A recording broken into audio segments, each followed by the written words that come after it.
everyone, welcome to my YouTube channel. My name is Shweta and currently I'm a second year BSc Nursing student at GMC Orai. So आज की video में हम लोग बात करने वाले हैं कि अगर आप लोग गवर्नमेंट कॉलेज से BSc नर्सिंग करना चाहते हैं तो उसके लिए आपको एक साल की कितनी फीस पे करनी होती है एंड आपको कौन सा एंट्रेंस एग्जाम देना होता है एंड आपको मार्क्स कितने लाने होते हैं उस एंट्रेंस एग्जाम में ताकि आपको गवर्नमेंट कॉलेज में एडमिशन मिल सके. तो इसी टॉपिक पे आज की वीडियो में हम बात करेंगे. सो चलिए वीडियो स्टार्ट करते हैं. तो अगर हम फीस की बात करें, अगर आप यूपी की बात करें, यूपी के गवर्नमेंट कॉलेज की, तो फीस जो है आपकी, जैसे बहुत सारे गवर्नमेंट कॉलेज हैं, अलग अलग स्टेट के गवर्नमेंट कॉलेज हैं, तो उनमें जो फीस रहती है आपकी अलग अलग रहती है. ऐसा नहीं है कि जितनी फीस आपकी यूपी में लग रही है उतनी ही फीस आपकी एमपी में लगेगी या फिर उतनी ही फीस जो है वो आपकी बिहार में लगेगी. तो हर जगह फीस गवर्नमेंट कॉलेज की अलग अलग लगती है. अगर आप एम्स की बात करेंगे तो एम्स में तो सबसे कम फीस लगती है, वहां तो फीस मान लो ना के बराबर लगती है. तो सारे ही गवर्नमेंट रहेंगे आपके, लेकिन सबका जो फीस है वो अलग अलग रहती है. ठीक है, तो इस वीडियो में मैं यूपी की बात कर रही हूँ कि अगर आप यूपी के किसी भी गवर्नमेंट कॉलेज से एडमिशन लेते हैं और वहां से बीएससी नर्सिंग करना चाहते हैं तो आपकी कितनी फीस लगेगी. ठीक है, तो मैं आपको पूरा एक साल का बता दे रही हूँ कि कहाँ कहाँ पे फीस जो है आपकी लगती है. बाकी थोड़ा मोड़ा एडिशनल 2-4 हजार रुपए लगते हैं तो वो अलग बात है. ठीक है, और ये मैं गवर्नमेंट कॉलेज के लिए बता रही हूँ. प्राइवेट कॉलेज का थोड़ा अलग सीन रहता है, वो मैं आगे आपको वीडियो में बताऊंगी. ठीक है, तो जैसे अगर मैं बात करूँ यूपी की, 1 मिनट. तो जैसे मैं बात करूँ यूपी की, तो यहाँ पे जब आप एडमिशन लोगे तो वहाँ पे उस टाइम पे आपकी फीस लगेगी 40,000. आपकी फीस लगेगी एडमिशन के टाइम पे, और उसी टाइम पे आपसे 5,000 रुपए लगते हैं जो आपकी काउंसलिंग फीस होती है. तो टोटल आपका हो गया 45,000. ठीक है, इतना हो गया आपका बस एडमिशन का. उसके बाद जिस भी कॉलेज में आप यूपी के अंदर कितने 23 या फिर 24 गवर्नमेंट कॉलेज हैं, तो वहाँ पे जैसे कुछ कुछ कॉलेज हैं, जैसे आपका केजीएमयू हो गया, केजीएमयू हो गया आपका, और आपका जो नोएडा का कॉलेज है एसजीपीजीआई हो गया. तो ये कुछ कॉलेज ऐसे हैं जहाँ पे बाकी के जितने भी कॉलेज हैं उनसे थोड़ी ज्यादा ही फीस लगती है. अगर हम इन 2-4 कॉलेज की बात करें जो काफी ज्यादा हाई फाई है, तो इनमें फीस बाकी के कॉलेज के कंपैरिजन में 2-4 हजार ज्यादा लगती है. बहुत ज्यादा नहीं, हाँ, पर 2-4 हजार फीस इनमें ज्यादा है. ठीक है, और अगर आप एक एवरेज जीएमसी की बात करें तो वहां पे आपकी एडमिशन फीस कुछ लगेगी 2-3 हजार रुपए. 2-3 हजार रुपए नहीं, मेरे टाइम पे लगी थी 2,000 कुछ 100 रुपए लगी थी. तो ये मान लो 47,000 आपका एडमिशन के टाइम पे लग जाती है फीस. एडमिशन के टाइम पे आपकी 47,000. उसके बाद जैसे आपके एग्जाम होते हैं, एक साल में 2 बार एग्जाम होते हैं, क्योंकि पहले होता था ईयरली आपका कोर्स चलता था. जैसे 4 साल का कोर्स है तो 4 साल में 4 बार एग्जाम होते थे. अभी आपका कर दिया है उन्होंने सेमेस्टर वाइज. ठीक है, तो जब सेमेस्टर आपका होता है उस टाइम पे आपसे लगती है एग्जाम फीस. तो एग्जाम फीस लगती है आपकी 5,000 रुपए. ठीक है, तो एक साल में 2 बार एग्जाम हुए तो आपकी फीस होगी 10,000 रुपए.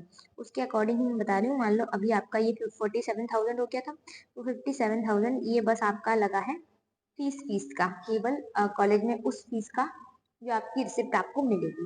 ठीक है, अब हम बात करते हैं, जैसे आप कॉलेज में रहोगे तो खाओगे पियोगे, है ना. तो खाना पीना आपका मेस का फीस हो जाएगा. जैसे मेरे यहाँ पे लगती है 35,000, सॉरी 3,500 फीस लगती है मेस की पर मंथ की. तो इसके अकॉर्डिंग आप अगर कैलकुलेट करेंगे तो आपका ये 43 या 42 ऐसे करके समथिंग पड़ जाता है, केवल मेस का चार्ज. और रही बात हॉस्टल की, तो हॉस्टल जो आप 40,000 फीस सबमिट करते हो उसमें आपका हॉस्टल भी रहता है. फिर यूनिफॉर्म और बुक्स का, तो बुक्स का ये रहता है काफी जगह पे कि लाइब्रेरी रहती है, तो आपका मन है तो आप बुक्स खरीदो, अगर आपका मन नहीं है तो आप बुक्स ना खरीदो. पर अगर आप बुक्स खरीदते हो तो बुक भी आप बीएससी नर्सिंग की या फिर किसी भी की, मान लो नर्सिंग में अगर आप आए हो तो नर्सिंग की जो बुक्स रहती हैं, जो अच्छी स्टैंडर्ड बुक्स रहती हैं, तो वो काफी महंगी आती है. मान लो आपको 2-2.5 हजार रुपए की एक किताब पड़ेगी, और अगर आप थोड़ी और अच्छी किताबें खरीदोगे तो वो आपकी 6 से 7 हजार की एक किताब पड़ती है. तो वो आपके ऊपर डिपेंड करता है कि आप बुक खरीदोगे या नहीं खरीदोगे. लाइब्रेरी से पढ़ लोगे, लाइब्रेरी से भी आप पढ़ सकते हो, वहां पे आपको इशू करा के बुक मिल जाती है. ठीक है, तो ऑन एन एवरेज अगर आप माने तो आपका एक नॉर्मल जीएमसी में 1 लाख रुपए एक साल का लग जाता है. ठीक है, एक साल का 1 लाख रुपए लग जाता है आपका. एक गवर्नमेंट कॉलेज की मैं बात कर रही हूँ, जहाँ पे आपको, ये बात मैंने करी बस फीस फीस की. फैसिलिटीज क्या रहती है यहाँ पे, एक तो आपको हॉस्टल मिल जाता है रहने के लिए. ठीक है, दूसरी बात, सबसे अच्छा जो गवर्नमेंट कॉलेज में है क्लिनिकल स्किल। तो आपकी क्लिनिकल स्किल जो है वो बहुत अच्छी हो जाती है गवर्नमेंट कॉलेज में, क्योंकि यहाँ पे पेशेंट लोड काफ़ी ज़्यादा रहता है और आपको प्रैक्टिस करने का भी बहुत ज़्यादा मौका मिलता है ना? और आपकी फर्स्ट सेमेस्टर से ही जो है ड्यूटी स्टार्ट हो जाती है। बाकी कॉलेजेस में भी रहता है, लेकिन प्राइवेट कॉलेजेस में वो इतना ज़्यादा ड्यूटीज़ नहीं लगाते हैं और कभी-कभी क्या रहता है पूरे सेमेस्टर भर वो ड्यूटी ही नहीं लगाते हैं। तो यहाँ पे क्लिनिकल स्किल आपकी बहुत अच्छी होगी। दूसरी चीज़, यहाँ पे जितनी भी नई चीज़ें रहती हैं तो वहाँ उसके बारे में आपको बताया जाता है। लाइक आपका एकेडमिक भी बहुत अच्छा रहेगा अगर आप गवर्नमेंट कॉलेज से पढ़ रहे हो, क्योंकि एकेडमिक इसलिए अच्छा रहेगा क्योंकि यहाँ पे आपको जब खुद से पढ़ोगे ना तो आपका सच में बहुत अच्छा रहेगा। प्राइवेट कॉलेजेस में क्या है, बस वो लोग पढ़ते हैं एग्ज़ाम से पहले। यहाँ पे आप स्टार्टिंग से ही पढ़ते रहते हो, तो आपका एकेडमिक कहीं न कहीं बहुत अच्छा हो जाता है। क्लिनिकल एज़ वेल एकेडमिक आपका दोनों ही बहुत अच्छा रहता है। तो ये आप कह सकते हो ये गवर्नमेंट कॉलेज की अच्छी चीज़ें हैं। ठीक है? अब हम बात करते हैं प्राइवेट कॉलेज की। तो मैंने गवर्नमेंट कॉलेज की आपको फीस बताई लगभग 1 लाख रुपए, ठीक है?